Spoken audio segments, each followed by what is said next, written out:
ഈ ഏടുന്നാ ചങ്ങായി വരുന്നത്? ആടെന്താ സംഭവിച്ചത്? സർക്കാർ വെയിറ്റ് ചെയ്യുന്നുണ്ട്, കേന്ദ്ര സർക്കാർ വെയിറ്റ് ചെയ്യുന്നുണ്ട്. അവിടെ 12-ാം തീയതി നിമിഷപ്രിയയുടെ അമ്മ ഒരു അപ്പീൽ കൊടുത്തിട്ടുണ്ട്, ഒരു ഹർജി. അതിന്റെ ഇംഗ്ലീഷ് അറിയില്ല, മലയാളം പറഞ്ഞുതരാം. ആ ഹർജി പ്രകാരം 13-ാം തീയതി ഈ വധശിക്ഷ നീട്ടിവെക്കുന്നതുമായി ബന്ധപ്പെട്ടിട്ട് ഒരു വിധി അവിടെ പുറപ്പെടുവിച്ചിട്ടുണ്ട്. 14-ാം തീയതി അത് ഓർഡർ അടിച്ച് വന്നിട്ടുണ്ട്. അന്റെ നേതാവ് കാന്തപുരം AP അബൂബക്കർ മുസ്ലിയാർ അവിടെ നിന്നും, ആ കോടതിയിൽ നിന്നും 635 കിലോമീറ്റർ അപ്പുറമുള്ള ഉമർ ഹഫീദിന് ഫോൺ ചെയ്യുന്നത് 14-ാം തീയതിയാണ്. 13-ാം തീയതി തന്നെ ഇവിടെ ഓർഡർ ആയിട്ടുണ്ട്. 15-ാം തീയതിയാണ് ഇയാൾ ചർച്ച നടത്തുന്നുണ്ട് എന്ന് പച്ച നോണ മർക്കസ് നിന്ന് ചാനലുകാരോട് ഇങ്ങനെ പറഞ്ഞുകൊണ്ടേ നിൽക്കുന്നത്. 15-ാം തീയതി ഉച്ച വരെയും ചർച്ച നടക്കാണ്. ആ സമയത്ത് ചാനലിൽ റിപ്പോർട്ട് വരുന്നുണ്ട്. എന്താ വരുന്ന റിപ്പോർട്ട്? ഈ ചർച്ചകൾക്ക് ശേഷം, അവിടെ യമനിൽ നടക്കുന്ന ചർച്ചകൾക്ക് ശേഷം അത് കേസ് നീട്ടിവെക്കുന്ന രീതിയിലേക്ക് ആ ചർച്ച പുരോഗതി പ്രാപിച്ചെങ്കിലേ നാളെ നടക്കാനിരിക്കുന്ന വധശിക്ഷ ഒഴിവാകുകയുള്ളൂ. അതിലേക്കാണ് കാന്തപുരവും ടീമും ശ്രമിച്ചു കൊണ്ടിരിക്കുന്നത് എന്ന് നിരന്തരം ലൈവായിട്ട് ഇങ്ങനെ വാർത്ത കൊടുത്തുകൊണ്ടേ നിൽക്കുക. അപ്പൊ ഈ തന്തപ്പിടിന്റെ കീശയിൽ എന്തുണ്ട്?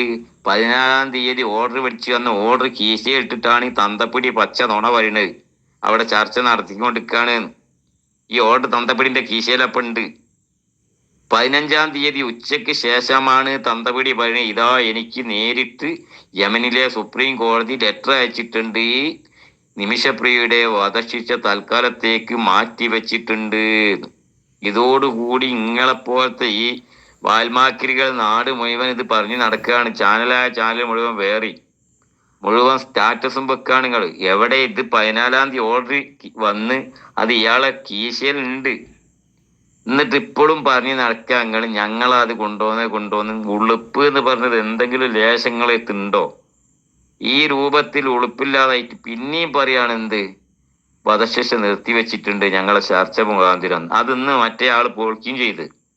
അതാ സംഭവിച്ചേ. അല്ല, അത് വന്നല്ലോ, ഉടനെ തന്നെ വന്നല്ലോ അതിന്റെ റിസൾട്ട്.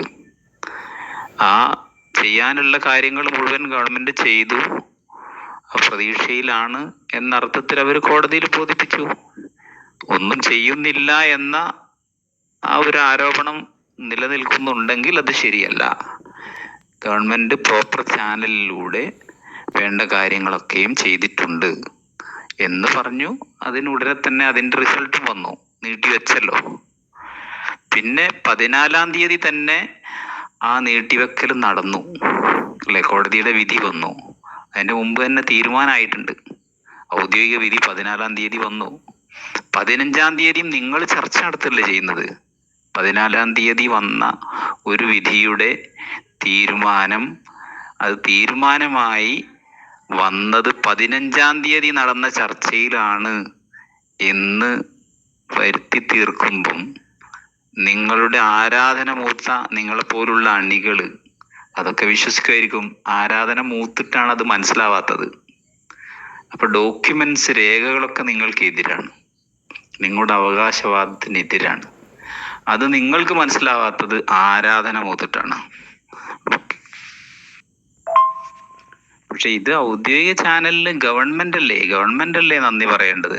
കേന്ദ്ര ഗവൺമെന്റ് നന്ദി പറഞ്ഞോ? ഇല്ലല്ലോ. അതിനുവേണ്ടി കാര്യങ്ങൾ ചെയ്തുകൊണ്ടിരിക്കുന്ന ആരും നന്ദി പറഞ്ഞിട്ടില്ലല്ലോ വേറെ.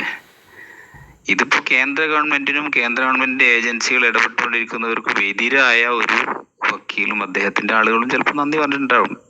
പിന്നെ ഈ കാന്തപുരം ഇടപെടാൻ ശ്രമിച്ചിട്ടില്ല എന്നൊന്നും നമ്മളാരും പറഞ്ഞിട്ടില്ലല്ലോ. ഹസനി ഉസ്താദ് പറയുന്നുണ്ടോ? കാന്തപുരം ശ്രമിച്ചിട്ടുണ്ട്, ഉറപ്പല്ലേ? പക്ഷെ ആ ശ്രമം എന്തായിട്ടില്ല, വിജയിച്ചിട്ടില്ല. അവർക്ക് കുടുംബത്തെ കാണാനോ പ്രോപ്പർ ചാനലിലൂടെ അവരെ കോണ്ടാക്ട് ചെയ്യാനോ എന്തെങ്കിലും തീരുമാനത്തിലോ അല്ലെങ്കിൽ വിധിയിലോ എന്തെങ്കിലും ഇൻഫ്ലുവൻസ് ചെലുത്താനോ പറ്റിയിട്ടില്ല എന്നാ പറയുന്നത്. അപ്പൊ അവകാശവാദം ഉന്നയിക്കൽ അവിടെ നിൽക്കട്ടെ. നിങ്ങൾ ശ്രമിച്ചിട്ടില്ല എന്നല്ല പറയുന്നത്, ശ്രമിച്ചിട്ടുണ്ട്, പക്ഷെ സക്സസ്ഫുൾ അല്ല, പരാജയമായിരുന്നു. എന്നിട്ടത് വിജയിച്ചു എന്ന അവകാശവാദം ഉന്നയിക്കുന്നത് അല്ലെങ്കിൽ നമ്മുടെ ഇടപെടൽ കൊണ്ട് വിജയിച്ചു എന്ന് പറയുന്നത് ശരിയല്ല. അത് ഒരു പണ്ഡിതന് ചേർന്നതല്ല എന്നാണ് ഹസനി ഉസ്താദ് പറഞ്ഞത്. മാന്യമായ ഭാഷയിൽ ആ കാര്യങ്ങൾ മനസ്സിലാക്കണ്ടേ?